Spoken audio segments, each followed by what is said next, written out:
Be me, 41, divorce attorney in Denver for past 15 years. Specialized in representing women in divorces. Built my career on advocating for wives and mothers. Reputation as fierce advocate who gets results. Win most of my cases, get favorable settlements. Proud of helping women escape bad marriages. Proud of protecting their interests and their futures. Started this career because of my own parents' divorce. Watched my mom get screwed in court at age 12. Dad had better lawyer, mom got almost nothing. She struggled for years after, we barely survived. Swore I'd help women avoid that fate. Spent my entire adult life doing exactly that. Represent about 50 to 60 divorces per year. Almost all women, maybe 2 to 3 men total in 15 years. Women seek me out specifically, know my reputation. No, I'll fight hard for them, maximize their settlement. Get them the house, the kids, the support payments. That's my job. That's what I'm good at. Today I'm meeting with a new client. Woman named Jennifer, 38, married 12 years. 2 kids, ages 8 and 10. Husband is an accountant, makes decent money. She's a part-time teacher, makes less. Standard case, I've done hundreds like it. Jennifer comes in looking stressed, but determined. Thank you for seeing me. I need your help. Of course. Tell me about your situation. She launches into her story. I'm taking notes. My husband doesn't appreciate me. He works all the time, never home. When he is home, he's tired and distant. We don't connect anymore, haven't for years. Nodding along, hearing familiar themes. I've tried to talk to him, but he doesn't listen. I've suggested counseling, but he's resistant. I just feel like I've outgrown him. I need more. I deserve more. All standard language I hear constantly. Has he been abusive? Has he cheated? She pauses. No, nothing like that. He's not a bad person, just not the right person anymore. So, a no-fault divorce, just grew apart. What about finances? What's the situation? She explains, he makes about $85K per year. She makes $35K working part-time at school. They own a house with equity. Have retirement accounts, savings, the usual. I want the house, I want primary custody, and I'll need child support and probably alimony.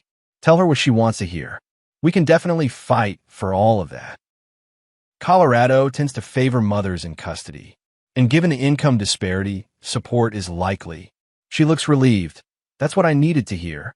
Spend the next hour going through details, documenting everything, building the case. She leaves feeling empowered, ready to proceed.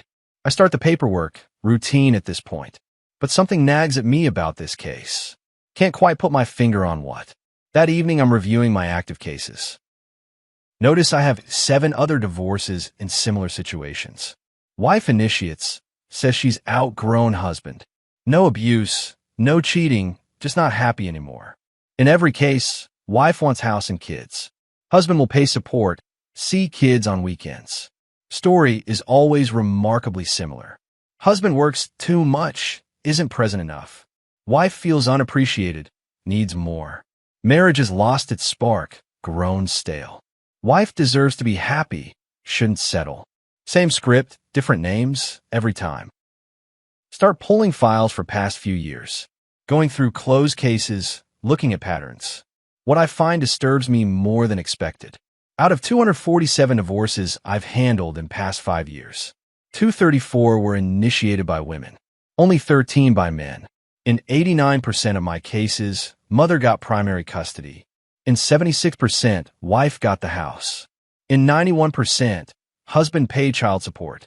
In 67%, husband paid alimony too. Never really thought about these numbers before. Just thought I was good at my job. Good at advocating, good at winning. But now looking at the sheer volume, the overwhelming pattern becomes impossible to ignore. Start reading through case files more carefully. Looking at the husband side, their statements. Things I usually skim past to focus on my client. They almost all say similar things too. I worked hard to provide for my family. I thought that's what I was supposed to do. I'm shocked she wants to leave. I didn't know she was unhappy. Their confusion is consistent. Their hurt is real. Many fought for more custody, almost all lost. Many tried to keep the house. Almost all failed. Many couldn't afford the support payments. Had to move to small apartments, live paycheck to paycheck. One case from 2 years ago stands out. Client named Michelle, husband named Robert. She said he was emotionally unavailable, worked too much. He said he was working to pay for the life she wanted. Big house, nice cars, kids' activities, vacations. Court gave her primary custody, the house, support. He moved to a studio apartment, saw kids every other weekend. Last I heard, he'd attempted suicide, survived. Never followed up on that. Wasn't my concern. My job was to represent her, which I did successfully. Another case from 4 years ago. Client Sarah, husband Tom. She said she needed to find herself. Marriage felt limiting. He begged for counseling, begged her to reconsider. She wanted out, wanted to explore her options. Court gave her custody, house, substantial support. He paid 40% of his income to her and the kids. While she started dating immediately, posted it all online. He couldn't afford to date, couldn't afford much of anything. Remember feeling proud I'd won that case. Got her everything she asked for. Never thought about the human cost to him. Just thought about winning for my client. Keep reading. Pattern becomes clearer and darker. So many men destroyed financially and emotionally, losing their kids, their homes, their entire lives. While ex-wives moved on quickly, started over fresh. With the house, the kids, the support money. Sometimes with new boyfriends who moved right in. To the house, the ex-husband still paid the mortgage on. One case particularly haunts me as I read. Client Lisa, husband Mark, married 15 years. 3 kids, he worked construction, made good money. She stayed home, raised kids, they seemed happy. Then she met someone at the gym, personal trainer. Decided she wasn't in love with Mark anymore. Wanted to pursue this new connection. Mark was devastated, fought for his kids. Court gave Lisa primary custody anyway. Mark pays $3,200 per month in child support and alimony. Sees his kids 4 days a month. Lisa's boyfriend moved into the house Mark pays for. Mark lives in a trailer now. That's all he can afford. I helped make that happen. That was my victory. Sit at my desk, feeling sick, really seeing it. The destruction I've been part of for 15 years. The lives I've helped dismantle, the men I've helped crush. All while thinking I was fighting for justice. Fighting for women's rights, for equality. But was it equality or was it something else? Next morning, meet with another potential client. Woman named Tracy, 35, married 8 years. Before she even starts talking, I know the story. And I'm right. It's the exact same pattern. He's a good provider, but I need more emotionally. I've grown as a person and he hasn't. I deserve to be happy and fulfilled. I want the house in primary custody. She's saying all the right things to win her case. All the things that make judges sympathetic. All the things I usually help her articulate better. But today I hear something different. Un entitlement, selfishness, destruction. She's about to blow up her family because she's bored. About to destroy her husband financially because she deserves more. About to take his kids from him because courts favor mothers. And she knows it. She's counting on it. That's why she came to me specifically. Because I have a reputation for making this happen. Tell me about your husband, I ask. What kind of father is he? She seems surprised by the question. He's fine. Good with the kids when he's around. Does he love them? Is he involved? Yes, but he works a lot, so he's not super involved.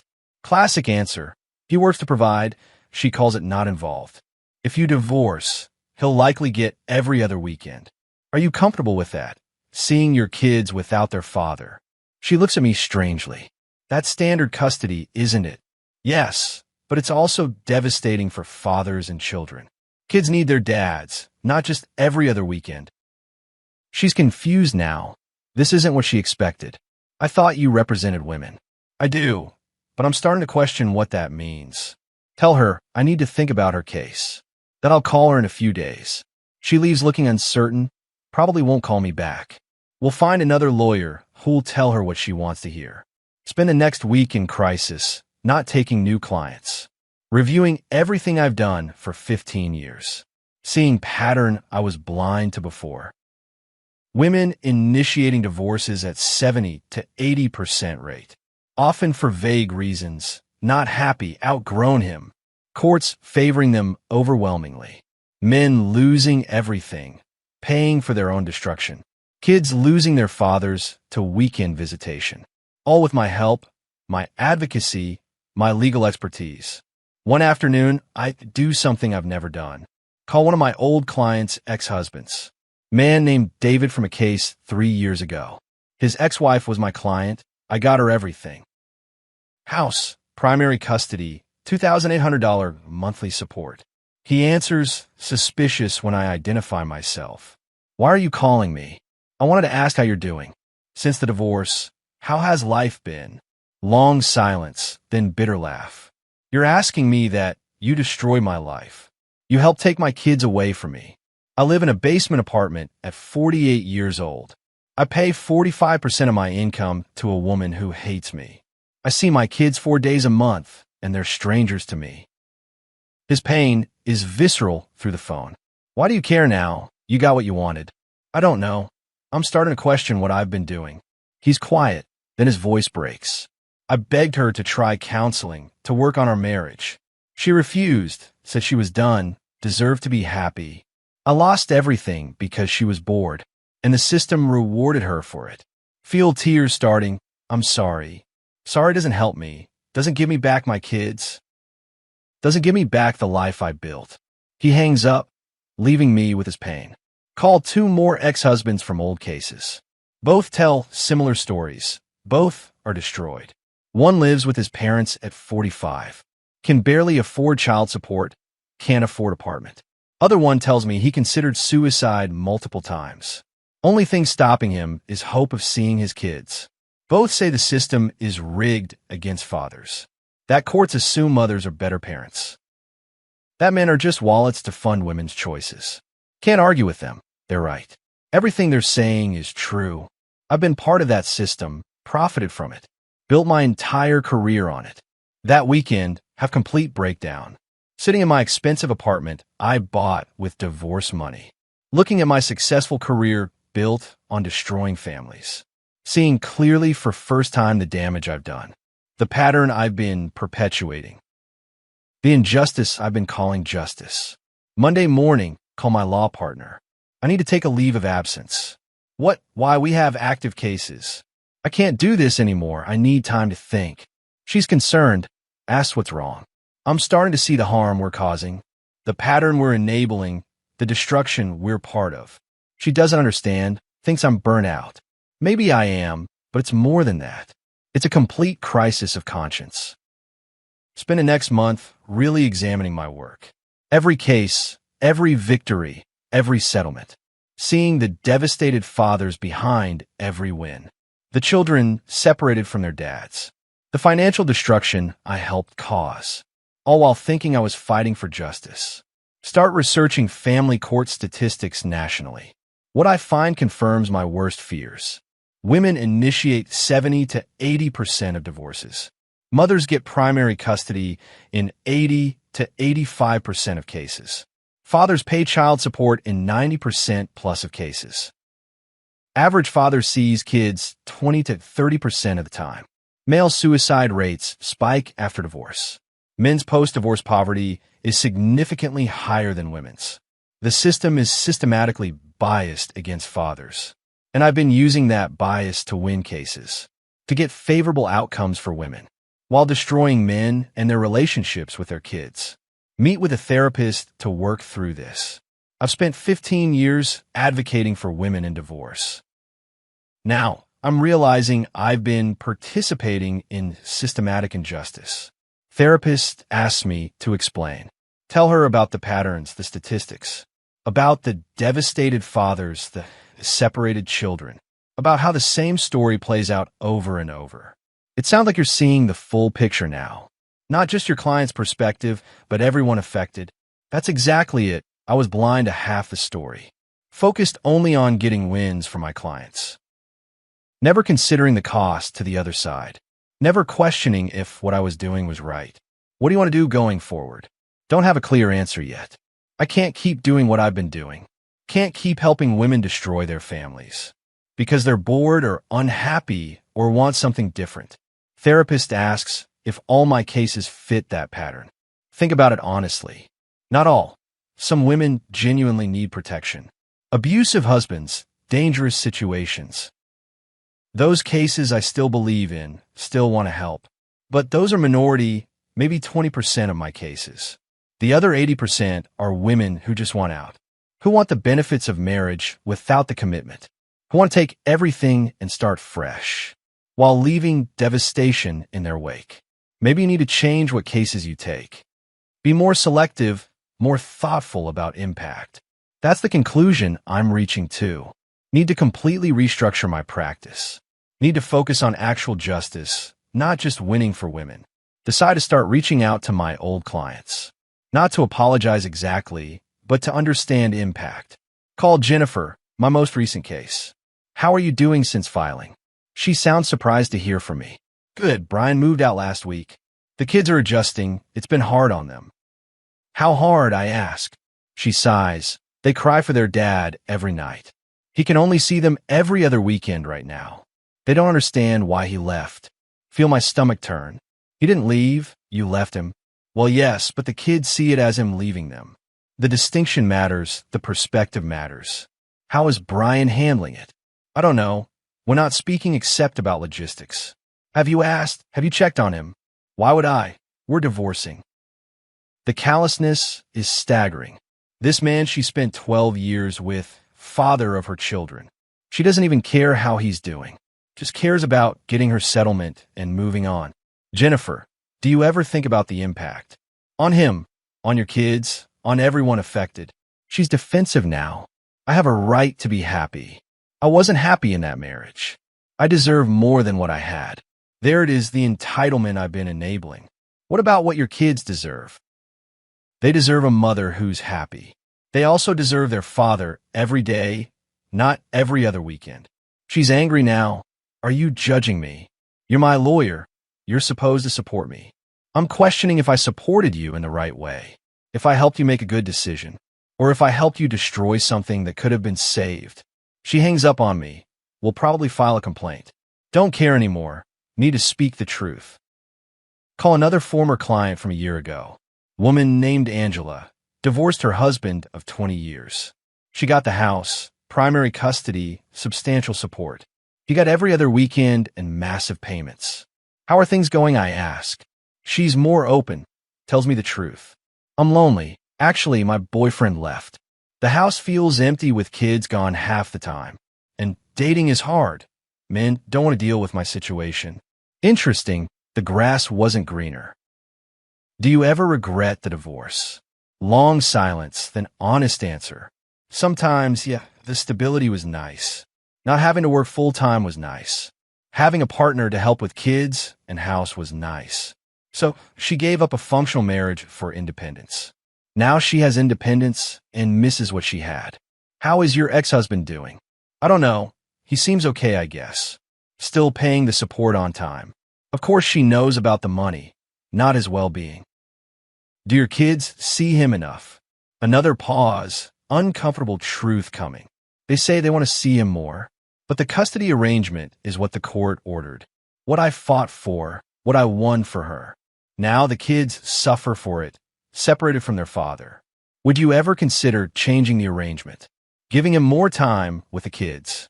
I'd lose child support if I did that. There it is, the financial incentive to keep kids from father. Built into the system, exploited routinely. In that call, feeling even worse. The women I helped aren't even happier after. Many regret the divorce, but won't admit it.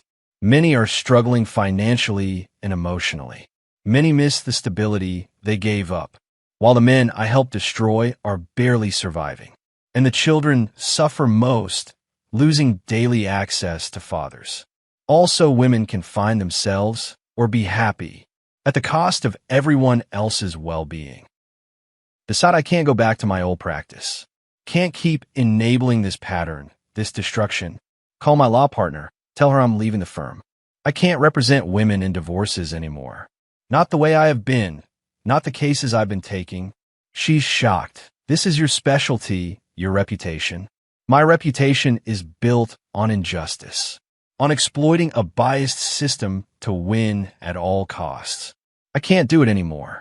Spend next few months completely restructuring. Start new practice focused on family mediation, not representing one side against the other, but helping couples work together if possible. Only taking divorce cases where genuine abuse exists, or where both parties are committed to shared custody, where the goal is fairness, not maximum extraction. First mediation case is a revelation. Couple married 14 years, 2 kids, growing apart. Wife wants divorce, husband devastated. But in mediation, they actually talk. She admits she's been distant, hasn't communicated needs. He admits he's been working too much, not present enough. They agree to try 6 months of counseling before deciding. If they divorce after that, they'll do shared custody. Neither will try to take everything from the other. They'll put the kids first, not their own desires. 3 months later, they're still together, working on it. Marriage isn't perfect, but they're trying. Kids have both parents at home every day. No one's life is destroyed, no one's traumatized. This feels like actual justice, actual help. Not destruction disguised as empowerment. Run into Jennifer at a coffee shop 6 months after our last talk. She's with her kids, they look sad. How are things? I ask carefully. She's defensive but also honest. Hard, really hard actually. Kids are struggling with the custody arrangement. I'm struggling financially with just my income, and dating as a single mom of 2 is impossible. Feel for her, but also frustrated. Did it have to be this way? Could you and Brian have worked on things? She's quiet, then admits something. Maybe, I don't know, I was so sure I wanted out. But what I thought I wanted isn't what I got. I thought I'd be happier, freer, more fulfilled. Classic story, grass looked greener. And are you? She looks at her kids, tears in her eyes. No, I'm mostly just tired and guilty. Watching my kids suffer because I wasn't happy. This is the truth behind so many divorces. Behind so many cases I won, so many victories. Destroyed families because one person wasn't happy. Not abused, not in danger, just not happy. And I helped them do it, facilitated the destruction. Helped them take everything while feeling justified. TFW, you realize you've seen the same pattern 100 times. TFW, women initiate divorce because they deserve more. TFW, husbands lose kids, house, income, everything. TFW, you built your career on this systematic destruction. TFW, you called devastated fathers and hear their pain. TFW, your victories meant their complete destruction. TFW, kids lose daily access to fathers you helped separate them from. TFW, the system is rigged, and you've been exploiting it. TFW, women you helped aren't even happier after. TFW, you have complete breakdown at 41 seeing the damage. Still believe in protecting women from actual abuse. Still believe in helping people escape dangerous situations. Still believe women deserve fair treatment in divorce. But now understand that fairness goes both ways.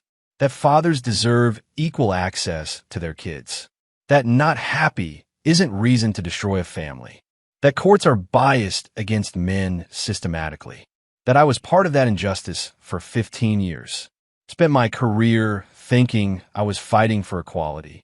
Really, I was exploiting inequality for my clients. Taking advantage of a biased system to maximize wins without considering full impact. Now, practicing differently, working on actual justice, helping couples mediate fairly when possible, encouraging shared custody and cooperation, only representing actual victims, not just unhappy spouses. My income dropped significantly, don't care. My reputation took a hit, don't care. Former colleagues think I betrayed the cause, but the cause I was serving was destruction. Dressed up as empowerment and justice. Now serving actual justice, actual fairness. Helping families stay together when possible. Helping them separate fairly when necessary. Protecting children's relationships with both parents. That's what I should have been doing all along. Instead of being a weapon for entitled wives. To destroy their husbands, and take everything. At 41, finally seeing clearly after 15 years of blindness. Better late than never. Can't undo the damage I caused, but can stop causing more. Can practice differently going forward. Can speak truth about the pattern I've seen, about the injustice I participated in, about the bias I exploited.